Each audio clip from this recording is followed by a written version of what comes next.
Hey everyone! Before we dive into today's absolutely insane story, if you're new here, welcome to the darkest corner of history. We cover the stories they don't teach in school, the ones that are too disturbing, too shocking, too real. And if that sounds like your kind of thing, hit that subscribe button and turn on notifications, because trust me, you don't want to miss what's coming next on this channel. All right, let's get into it. Okay, so imagine this for a second. You're one of the most powerful people on the planet. You've got everything: money, respect, an entire nation literally bowing at your feet. You're untouchable. Untouchable. And then, 30 years later, your body is so destroyed, so completely wrecked, that when you die, your corpse literally explodes. I'm talking about a sealed coffin bursting open like an overripe melon. The stench was so bad that grown men, soldiers, priests, people who'd seen battlefields were throwing up. And here's the really messed up part. Stray dogs got into the chapel and started licking up what was leaking out. This isn't fiction. This isn't some Halloween horror story. This actually happened to one of the most famous rulers in history. And for hundreds of years, the people in charge buried this story. They didn't want anyone to know how their legendary king really died.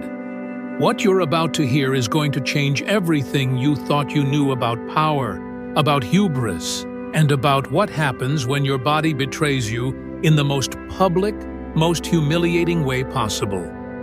This is the story of William the Magnificent and the catastrophic fall that turned him from a god among men into something I honestly don't even have words for. Let's rewind. Way back to 1502. William Alexander Ashford was born into royalty. But he wasn't just handed the throne. He earned the love of his people. By the time he turned 25 and became king, he was the kind of guy legends are made of.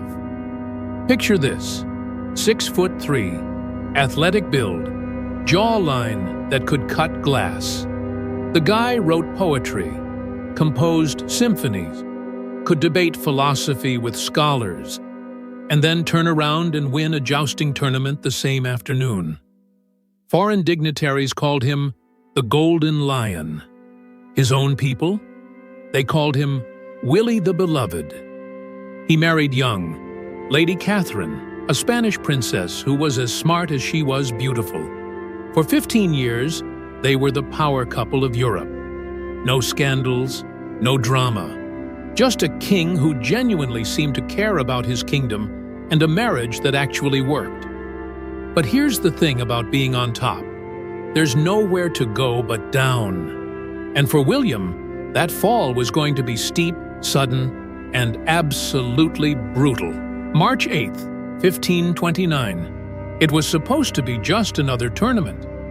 William loved these things, showing off for the crowd, proving he still had it. He was 43, which back then was considered middle-aged, but he refused to slow down. The crowd was massive. Thousands of people packed into the arena. William mounted his war horse, decked out in custom armor that probably weighed as much as a teenager. His opponent charged from the other end. Lances came down. Horses galloped at full speed. And then, crack! William's horse stumbled. Maybe it hit a divot in the dirt. Maybe it just lost its footing. Doesn't matter. What matters is that William, in full armor, went down hard. His helmet slammed into the frozen ground. The horse rolled over his leg. For 3 hours, the King of Ashford didn't move. 3 hours where doctors frantically checked his pulse. 3 hours where his wife Catherine paced, sobbing, wondering if she was about to become a widow. When William finally woke up, everyone breathed a sigh of relief. The king lives. Crisis averted. Except he wasn't the same. Modern doctors, looking back at the historical records, are pretty sure William suffered a traumatic brain injury. We're talking damage to the frontal lobe, the part of your brain that controls impulse, emotion, empathy. When you damage that, your personality can completely change. And William's did. Before the accident, he was patient, fair. He listened to advisors. He thought things through. After, he became paranoid, explosive. One minute he'd be laughing, the next he'd be screaming at servants for breathing too loud. His trusted advisors started getting executed for the smallest perceived slights. But the brain injury wasn't even the worst part. The fall had reopened an old injury on his thigh, a wound from a jousting accident years earlier. This time, it never healed. Never. So here's where things get really dark. That wound on William's leg? It started as a small gash. No big deal, right? Except this was the 1500s. They didn't have antibiotics. They didn't even understand what bacteria was. The wound got infected, and it never, ever closed. Within months, doctors described ulcers the size of a man's fist. Imagine holes in your leg so deep you could see the bone. Holes that constantly oozed pus, not just a little bit, but bowls full of it twice a day. The smell was indescribable. William's personal physician wrote in his journal that the stench was worse than a battlefield 3 days after combat. Servants would drain the wounds, then rush the basins out of the room before they gagged. William tried everything. He had metal braces attached to his legs to try and squeeze the wounds shut. That just made it worse. Cut off circulation, trapped the infection. He bathed in perfumes, oils, anything to mask the smell. Nothing worked. And here's the really tragic part. That infection was poisoning his entire body. Every single day, toxins were leaking into his bloodstream. His moods became even more erratic. His memory started failing. He'd forget conversations he'd had an hour earlier. He'd accuse people of things they never did. The pain was constant, unrelenting. So William turned to the one thing that gave him comfort: food. Before the accident, William was an athlete. After, he started eating to cope with the agony. Massive feasts, platters of roasted meat, pies, puddings, wine by the gallon. With no exercise, the weight piled on. In 5 years, he went from 220 pounds to over 380. His body was literally shutting down, and everyone around him could see it happening. But no one could say anything. You don't tell a king he's dying, not if you want to keep your head. By 1535, William had become someone even his oldest friends didn't recognize. His first wife, Catherine, the woman he'd loved for 2 decades, was cast aside. He accused her of treason based on literally nothing, and had her exiled. She died alone, heartbroken. A year later, he married again and again and again, 5 times in total. 2 of those wives executed. Their crime, failing to give him a son.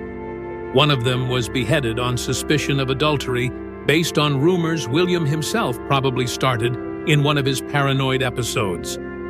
His closest advisor, Thomas Harrington, the man who'd helped him navigate every political crisis for 15 years, was arrested and executed within a week. No trial, no evidence, just the king's word. Court life became a nightmare. Servants developed a color-coded warning system using ribbons to signal William's mood. Red meant stay away, he's in a rage. Black meant he's in despair, crying and shouting at ghosts. White meant it was safe to approach. But even then, you had to tread carefully. One ambassador from France recorded a chilling scene. William, now so heavy he needed 4 men to help him stand, suddenly started screaming at an empty chair. He was convinced his dead first wife's ghost was mocking him. He shouted at thin air for 10 minutes while everyone watched in silent horror. The King of Ashford was losing his mind, and his body was losing the battle against the infection eating him alive. By the winter of 1546, William was unrecognizable. His face had swollen like a balloon. His skin had turned a sickly yellow. His legs, wrapped in layers of bandages, leaked constantly, not just pus anymore, but black and green fluids that meant the tissue was literally dying. He couldn't walk. He couldn't stand without help. It took 6 men to turn him over in bed. The palace had to be renovated just to accommodate him. Doorways widened, floors reinforced, special furniture built. But they couldn't renovate away the smell. Courtiers held perfumed handkerchiefs to their faces whenever they entered his chambers. Some fainted.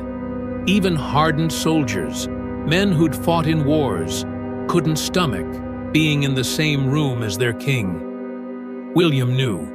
Deep down, he knew what was happening. He'd have moments of clarity where the madness would lift, and he'd realize what he'd become. In those moments, he'd weep. He'd beg forgiveness from his dead wives. He'd call out for his mother, who'd died when he was a child. But those moments were rare. Most of the time, he was trapped in a nightmare of his own body's making. On January 15, 1547, Archbishop Cranmer was summoned to the king's bedside. What he saw would haunt him for the rest of his life. William was convulsing, his entire body shaking so violently that the bed frame was cracking. Black bile was pouring from his mouth. The smell was so overwhelming that Cranmer, a man who'd performed last rites for plague victims, vomited twice before he could even get close. William screamed about demons, about fire consuming him from the inside.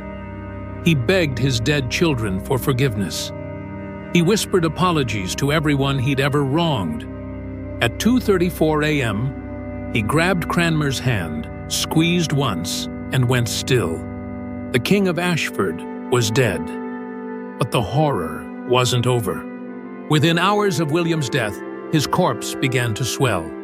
Gases built up inside his body so fast that embalmers couldn't work fast enough. When they opened him up, his organs disintegrated at the touch. His liver turned to black sludge. His intestines were unrecognizable.